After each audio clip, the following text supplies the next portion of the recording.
it's great to be able to talk to you about a creature that many people don't actually know a great deal about, do they? No, they don't. It's one species that it's actually been in Britain for many, many years. It's one that people know very little about, and it's one that people certainly have misconceptions about. Yeah. Could you give us a brief history then of wild boar in Britain? Yeah, they've been around really since the very, very early centuries. They were hunted to extinction around about the 12th and 15th century. There was a lot of wild boar farms around at a later date. And they then had animal rights activists break into some of the farms and actually cut the pens and released them, which is why we have boar in this country today. Now, the boar that we've got today are relatives of feral or hand-reared boar, but having said that, they have bred very successfully in the wild. They've made quite a strong comeback. There isn't a huge numbers of them in the area. Certainly on Exmoor there's probably around 50 to 60, and that's a result of one farm was broken into at West Anstey in that area. They released 120 odd. Right. Some were found with the hunt, some were shot, and the ones that are remaining are descendants from them, although they have bred in the wild now. And they are making a strong comeback, particularly in the Forest of Dean. Right. I mean, is there an estimate roughly of how many there are actually in Britain? We would estimate, we were saying there's probably 400 in the Forest of Dean. There's around about 50 on Exmoor.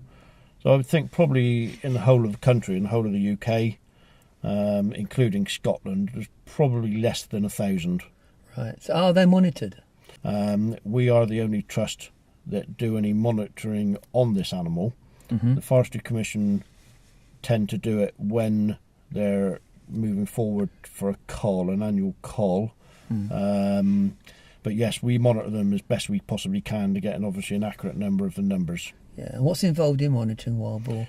It's basically it's a very simple process. We rely on not only on the volunteers of the trust actually going out, so visual sightings.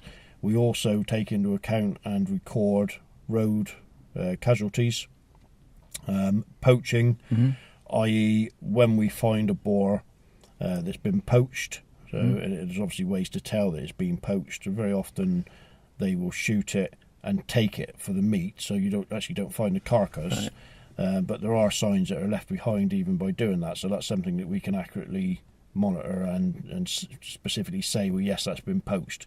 So we monitor the ones that have been poached, the ones that have been killed in road traffic collisions, visual sightings and verbal sightings from other people all throughout the country.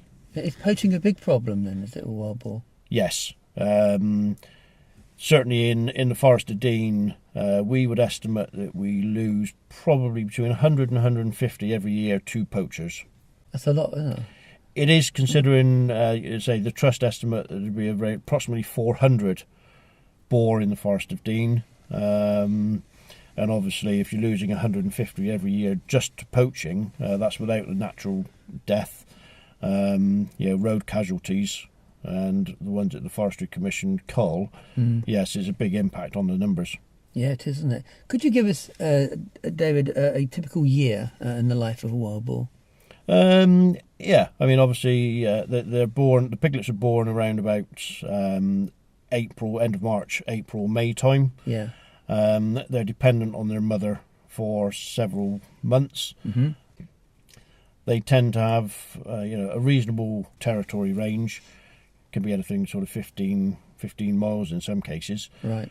Now, obviously, there's an issue with the poaching and with being cold, because at the moment there's no close season for them, which makes it very difficult for them. So the life they have early on is very difficult. Yeah. Because obviously, if the mother, the sow, gets shot whilst the piglets are still being weaned, then the chances are that those piglets will starve. They will actually starve to death, because you cannot substitute any milk or the care for them. You can't hand rear them. So the sow's milk is then pretty unique. Yeah, it's not like a deer. You can substitute that milk and you can rear it and you can release them. You can with most species, but with wild boar it is particularly difficult. By the time you come across any piglets that are in that predicament, the chances are that they have been starved of vital nutrients, from the mother for a sustainable period of time, which makes it difficult for them. So, when they move around in a forest, they move in large groups. Very often, certainly during once they've been born around the April-May time again, when they are dependent on their mother. I mean, we've seen groups of 6, 7 adults. Anything up to 10, 11, 12, 13, 14 piglets. It's only when they get a bit older then that they start to separate. Very often you will see boar maybe in groups of 2 or 3. Yeah. But that said, groups of a dozen or more are not uncommon. Yeah. And when they're foraging around for food, like all pigs, I suppose, they're kind of omnivores. Yeah, it's a bit like taking up turf, really. When they're rooting, they're looking for the grubs, worms, nuts, anything really that that's going to give them nutrient. Yeah. Now, I've read reports of wild boar damaging property. So, how big an issue is that? It's fair to say that they do root ground and they do damage property, because obviously they're not clever enough to realise that actually the ground they're pulling up is somebody's garden, or playing fields, sports facilities, things like that. So yes, in certain areas it can be a problem. That said, there are preventative measures that can be taken, i.e. suitable fencing. We realise that that's a very expensive option. Yeah. But the thing to remember is that once the ground has been rooted, it very, very quickly grows back to how it was, with new growth, new plant growth, new insect life. So in a matter of months, it really is back to normal. So actually they're doing the ground a favour by airing it then? Yeah, absolutely. In a sense, absolutely. The best way to regenerate an area is to actually, take the top layer off. And that's exactly what they're doing. And we've seen it, we had evidence of it, literally, a few weeks ago in the Forest of Dean. Area of ground had been, recently rooted through with boar, and there was already new growth starting to come through, in the soil, and there was a lot of insects there. Yeah. So it's a very, very positive way to regenerate the land. Do you see it as something that might need addressing as wild boar numbers increase? And if so, then what measures could be taken? I think it would need to be addressed if they became a real problem.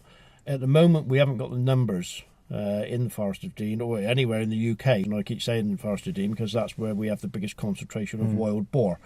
Now, in there, there's 400 odd wild boar. Yes, if the numbers suddenly exploded, then yes, it would need addressing. But as I say, there are preventative measures, i.e. with fencing. Once they've rooted the area, they tend to move to another area. So if they root it on the Monday, they're not going to go back the following Tuesday to do it. They normally move away to a fresh area, and by the time they get back to that area, it could be 12 months down the line, a year away. Yeah. It possibly would need addressing if numbers got out of hand, but because of the way they are, and the controls that are in place to culling by the Forestry Commission each year, and the natural death and the poaching again that I mentioned earlier, then I don't see that the numbers are actually going to get to such a stage whereby they are going to cause such a big issue and need addressing. So they'd always be under sort of a controlled number. Yeah. I think at the moment it's not a sustainable number, because obviously if you've only got 400, at the end of 12 months breeding, you could possibly have, say, 550. But then, of course, if you take out the cull figure that the Forestry Commission have agreed on, which is 135 a year, another 150 to poaching, another 50 to road traffic accidents, even though that number has grown over a 12-month period, at the end of that 12-month period, when you take out the equation all the other factors, no, they're not sustainable yet. No. Now, do you see wild boar posing a threat to people in any way then? Say they're walking in the woods? No. I mean, I've worked quite closely with wild boar. I've been, when they've had their piglets as well, I've been within, 20, 30, 40 feet away from them. And they've walked up to me, smelt me, and moved away, even with the piglets. They're not a danger to humans. Again, it's a misconception that they pose a threat to humans. They are actually very, very placid animals. They have poor eyesight. And that is why people are misunderstood in the fact that if you see a wild boar walking towards you, or even running towards you in some cases, trotting, the head's up, it's a big animal. They can go up to 300-400 pounds in weight sometimes. That's a big animal. It is a big animal. They are a big animal. Yes, people will be intimidated, but it's important that they realise they actually are not a threat. They've got poor eyesight. That's why they're walking towards you, to try and smell you. And once they do that, they smell human, they will stop and they'll turn. Dogs, certainly people walking in the forest with dogs, that poses a different theory again. Well, there's many press reports saying that my dog's been attacked by a wild boar. Yes, that has happened. We are aware of people that have had dogs attacked by wild boar. But what the press aren't telling you is that dog, 9 times out of 10, is off the lead. It's not being controlled by the owner. It's not walking by its side. It runs off into the undergrowth. And if you've got a sow in there with 6 piglets, they are going to defend the piglets. It's a natural instinct, Well, like any animal, I suppose, that if it sees a predator coming towards it, it's going to defend its young, its family. Absolutely. And the thing is, of course, people don't realise that the wild boar, the only natural predator of boar at the time, were wolves. And the dog, to the modern-day boar, is a wolf. They can't distinguish between the two. A dog running towards them, they think it's a wolf, and that's why they will defend their young. If they haven't got young, again, 9 times out of 10, they will turn and run. But if they've got the young, they will stand their ground. Right, so just to make sure people know, if they come across a wild boar, the procedure for them is to do what? It's always better if you come face to face with a boar and they're walking towards you, just stand your ground. Right. Not only will you get the enjoyment of actually seeing this animal, it's something you need to stand your ground. They do not present a danger to you. They will walk up towards you with their nose in the air. They will sniff and they will stop and they will turn and walk away or run away. They do not pose a threat to you. So do not turn and walk. If you turn away and you walk away, they will follow you because they are trying to smell you. They can't see you. Remember, they have very poor eyesight. It's not hunting you down. They just find out, what is that smell? Exactly. Yeah, that's what they do. They will walk. You can walk 100 yards and the boar will follow you until it's satisfied. What it's actually smelling. They will follow you until they are happy, and at that point they will stop and move away from you. You do not have to walk away. Earlier when I first met you, you mentioned about some people and boar turn up in picnic areas. Yeah. I think it was also Forest of Dean, wasn't it, as well? Yes. That they some people actually will feed them. Yes. But that's not a good idea, is it? No. Unfortunately, because obviously in picnic areas, people do throw away food. They don't always put it in the bins. It gets thrown on the floor for the other animals because they think, that, foxes and things like that are going to come in. But obviously wild boar, they're no different to the foxes. They will go in, they will scavenge. And with, again, with the Forest of Dean, with it being a heavily populated and visitor attraction, there's a lot of people there, so they will tend to move into picnic areas, maybe one at a time, maybe 2, maybe 3, maybe a group of 10. But if there's food there, they will go to look for it. Now, if people feed them, it's not doing the boar any good, albeit it's nice to have a photograph of, you feeding the boar or your little kid feeding a boar. Yeah. As nice as that may seem, you're actually doing more harm than good.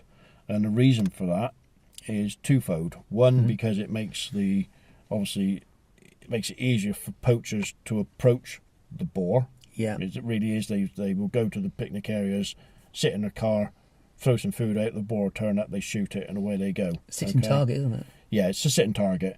And obviously during the season when they've got their piglets, if you shoot the sow, and remember, poachers really don't care whether you've got piglets or not, they're just after it. It's a pure money-making scheme for them. Yeah. A wild boar carcass can fetch anything up to £300 or £400. If they're shooting 150 every year, it's a lot of, it's a big income for them. So, you shouldn't be taming the boar by feeding them.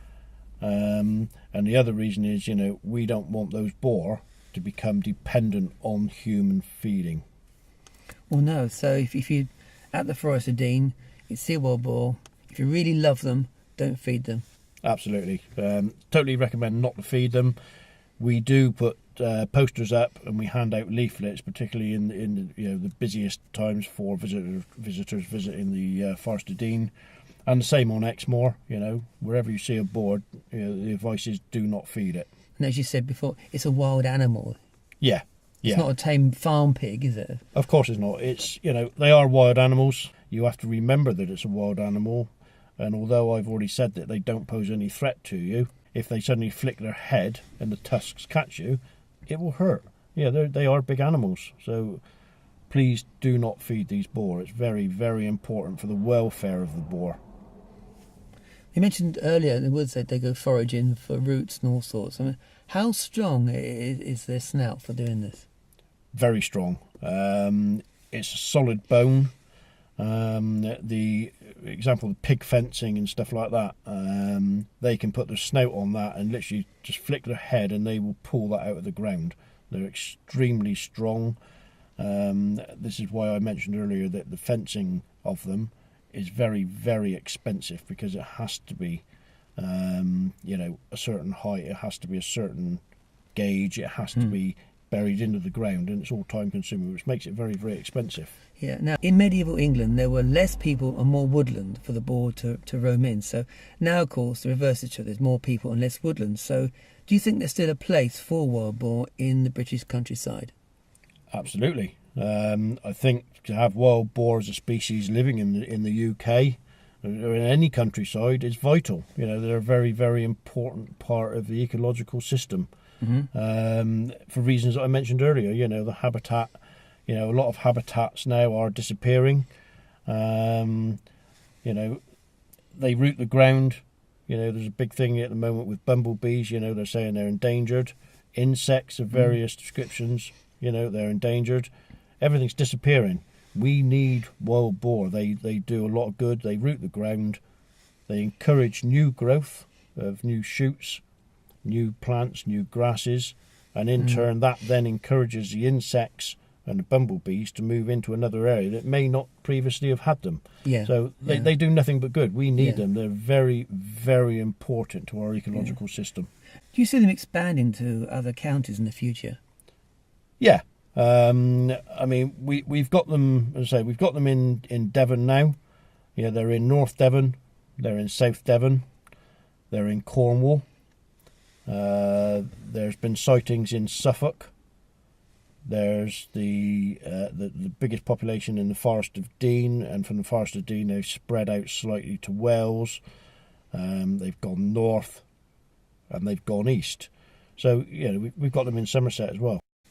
David, tell us about the Wild Boar Trust, when it started and why. It's the Wild Boar Trust. It's made up of a group of volunteers. It was started around about a year and a half ago by 3 dedicated wildlife conservationists. The reason it was started was it was basically a spin-off from another wild boar group. Right. And we wanted to move forward with different ideas, so we formed the UK Wild Boar Trust. The aims of the trust are to have a sustainable level of wild boar living in the United Kingdom that can cohabit peacefully with people at the end of the day. We want people to accept them. That's what the trust is all about. We've had a couple of successes working with the Forestry Commission. Right. And whilst we don't always agree with everything they say or everything they do, you have to talk and you have to work alongside these people to achieve the best results, really.